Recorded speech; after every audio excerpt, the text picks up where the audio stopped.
Welcome back. Last time I was introducing J.R.R. Tolkien's little book, Leaf by Niggle. It's an incredible little story of how our lives in this world are part of a much bigger, larger, eternal perspective.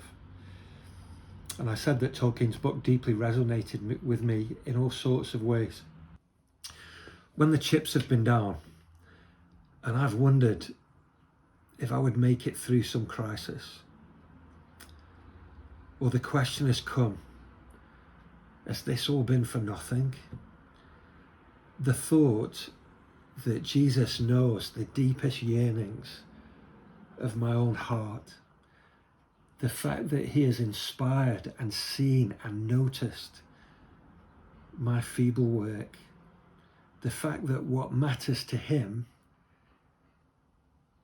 is him being pleased and not the world building some kind of statue.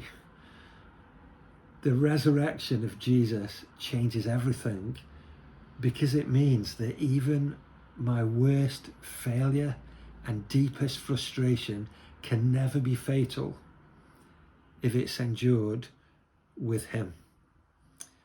The weeping will one day turn to joy.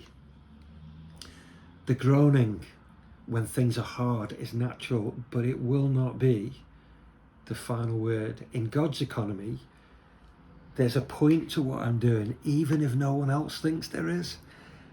And this gives a dignity and a purpose and a value to my work, even when I'm frustrated by it in this world. But I think there's possibly even more here. When I originally gave these talks as seminars on the subject of work in this world, it was originally given to help students to think about graduating from uni into the world of work. But what will it be for us as Christian believers to graduate from this life into eternity? What if our work here, even when it's a frustration, is a preparation for them? And could it be that the work I've done here in this broken world is so spiritually formative for me and so deeply valuable to Jesus that it's actually a kind of internship for greater things one day? The other author that we've been thinking about, Tom Nelson, writes in his book, "The skills and abilities you are developing now in your workplace will not be wasted. They will be utilized and further developed in the future work God has for you today, in the new heavens and new earth. Your time here in our Father's fallen world is in preparation for an eternal activity and creativity in the new heavens and the new earth. Your work matters not only now, but also for the future." In this light, how can any of our work be a waste?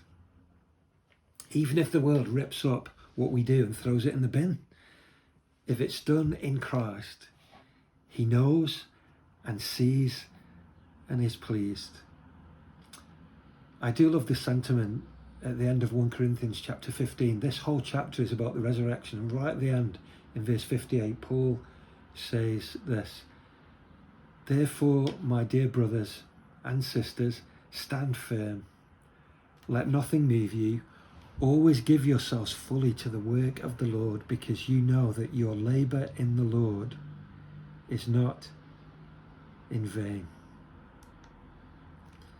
If your work is hard, don't let it make you so miserable that you lose sight of this eternal perspective. Don't live or work as if this world is just rubbish.